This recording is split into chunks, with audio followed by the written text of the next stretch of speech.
पहलगाम हमले के बाद भारतीय सेनाओं की तैयारी बढ़ी है। अरब सागर में तैनात नौसेना का वॉरशिप, ये मैं आपको जानकारी दे रही हूं, बड़ी अरब सागर में भारतीय नौसेना की फायरिंग ड्रिल भी हो रही है। वॉरशिप से की गई है anti ship missile firing. Missile firing के बाद नौसेना की तरफ से बयान भी सामने आया है। कभी भी, कहीं भी, किसी भी तरह भारतीय नौसेना हमेशा तैयार। तो सेनाओं की तैयारी की ये तस्वीर आपके सामने, इसमें अरब सागर में नौसेना की फायरिंग ड्रिल, उसी की तस्वीरें आप देख रहे हैं। वॉरशिप से एंटीशिप मिसाइल उसको फायर किया गया है। ये फायरिंग ड्रिल है जो की जा रही है, और इस तरीके की ड्रिल से जो भारत की सेना है वो अपनी ताकत दिखा रही है।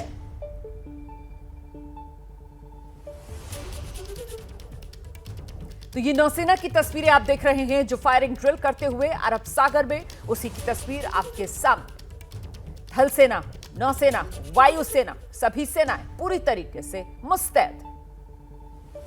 सेना की तरफ से बाकायदा वीडियो शेयर कर देश को संदेश दिया गया, देश को भरोसा दिया गया कि भारतीय सेना हमेशा तैयार है। पाकिस्तान के खिलाफ लगातार एक्शन जारी है। यह मैं आपको बता रही हूं किस तरीके से आतंकवादियों के आकाओं को चुन चुन कर निशाने पर लिया जा रहा है, और दूसरी तरफ 3 अलग अलग मोर्चों पर भारत ने पाकिस्तान को घेरना शुरू कर दिया है।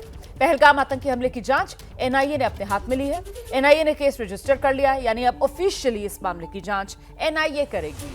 पहलगाम आतंकी हमले के बाद से ही एनआईए की टीम वारदात वाली जगह पर मौजूद, और तमाम एजेंसीज एनआईए का सहयोग कर रही हैं। एक तरफ पहलगाम हमले को लेकर पाकिस्तान का नापाक चेहरा फिर से दुनिया के सामने, वहीं पाकिस्तान ने सीज फायर फिर से तोड़ा है। भारतीय सेना ने पाकिस्तान की इस एलओसी पर सीज फायर उल्लंघन का मुंहतोड़ जवाब दिया है। लगातार 3 रात से पाकिस्तान की तरफ से सीज फायर का उल्लंघन किया जा रहा है। पहलगाम हमले के बाद केंद्र सरकार ने सिंधु का पानी रोकने का फैसला लिया, जिसके बाद पाकिस्तान की बौखलाहट और बढ़ गई।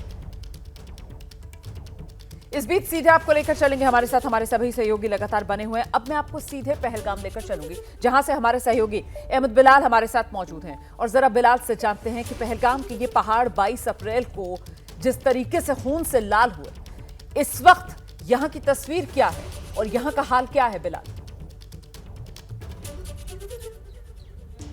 बिल्कुल, देखिए रुमाना, आपको मैं सबसे पहले आपको यहाँ पर पहलगाम में जब आप एंट्री करेंगे तो जो सबसे पहले यहाँ पे जो टैक्सी स्टैंड है, अगर हम वहाँ की आपको तस्वीर दिखाएं तो जिस तरीके का बीते मंगलवार को हमला देखने को मिला, उसके बाद क्या हाल है इस वक्त पहलगाम घाटी का, तो देखिए यहाँ पर जो सभी टैक्सियाँ हैं, तकरीबन 600 टैक्सियाँ इस यूनियन में हैं, और सभी की सभी टैक्सियाँ जो हैं वो इस वक्त यहाँ पर जो है वो खड़ी हुई हैं। और उसकी वजह यही है कि जो इस अटैक के बाद जो टूरिस्ट हैं उनका फ्लो जो है वो यहाँ पर बिल्कुल कम हो गया है। और अगर मैं पिछले साल यानी कि आम दिनों की बात करूं तो यहाँ का जो मंजर होता है कि यहाँ पर एक भी गाड़ी जो है वो देखने को नहीं मिलती है। सारी की साड़ियाँ जो है गाड़ियाँ जो है वो जो सैलानी हैं उनकी सेवाओं में वो जो है वो बुक करके आगे की ओर जो टूरिस्ट स्पॉट हैं, जो बेताब वैली हो गया, चंदनवाड़ी हो गया, उसको वहाँ तक जो है वो लेकर के जाते हैं। लेकिन आज जो है ये सारी गाड़ियाँ, कुछ टूरिस्ट ये टैक्सी वाले हैं, उनसे बात करेंगे। सर, ये सभी गाड़ियाँ यहाँ पर खड़ी हुई हैं, क्या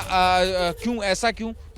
ये जो 22 तारीख को यहाँ पे वो अटैक हुआ है, सब टूरिस्ट यहाँ से चले गए, जो 26 लोग मारा गया, हम उसी दुख में भी है, उसी दुख में है।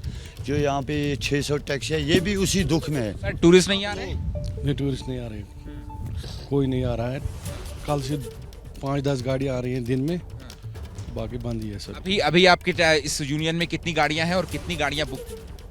600 गाड़ी है, 600 बैठी हुई है। 600 की यहीं पे खड़ी है। अच्छा, एक भी टूरिस्ट का नहीं आगे नहीं जा रही है अभी कोई। टूरिस्ट आ रहा है, अभी अलाउ नहीं कर रहा है।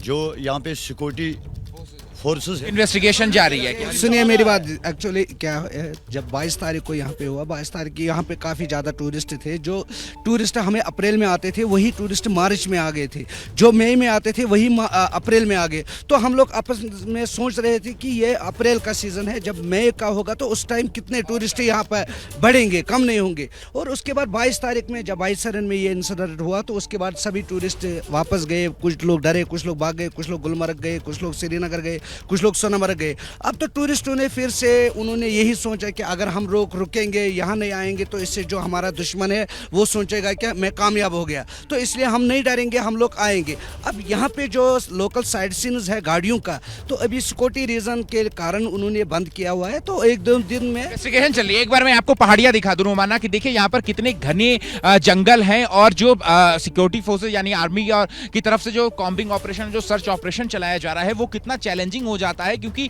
यहाँ पर आप देखिए कि यहाँ पर बड़े बड़े जो चीड़ के और देवदार के जो पेड़ हैं वो आपको दिखाई देंगे और इनकी जो संरचना यानी कि जो भौगोलिक स्थिति है इस इलाके की वो कैसे कहीं ना कहीं मदद कर रही है उन आतंकियों को छिपने में। लेकिन हमारी जो आर्म फोर्सेज हैं वो भी टेक्निकल जो एडवांस तकनीक है उसकी मदद से जो है वो यहाँ पर जो कॉम्बिंग ऑपरेशन है वो चलाया जा रहा है और कहीं ना कहीं ये जो पेड़ हैं वो मदद करते हैं उनको छुपने में, वहां हाइड आउट बना लेते हैं। लेकिन कॉम्बिंग और सर्च ऑपरेशन इस पूरे इलाके में यानी कि पहलगाम की इस पूरी घाटी में जो है वो लगातार जो है वो सिक्योरिटी फोर्सेस की तरफ से चलाया जा रहा है और किसी भी आम नागरिक को अब बैसरन घाटी तक जाने की इजाजत जो है वो नहीं दी गई है। हर जगह पर सिक्योरिटी फोर्सेस का पहरा है रुमाना। बिल्कुल, तो ये तस्वीरें जो बिलाल दिखा रहे हैं बता रहे हैं किस तरीके से पहलगाम के इन पहाड़ों में इस वक्त सन्नाटा पसरा हुआ नजर आ रहा है और पर्यटक जाहिर सी बात है वो यहाँ पर अब नहीं पहुंच रहे हैं और इसी वजह से एक टैक्सी स्टैंड से रिपोर्ट दिखा रहे थे बिलाल, जहां पर सारी टैक्सियों के चक्के जाम।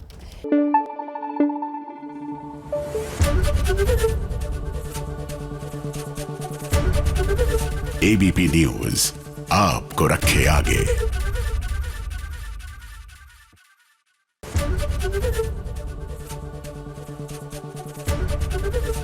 एबीपी गंगा, खबर आपकी, जुबान आपकी।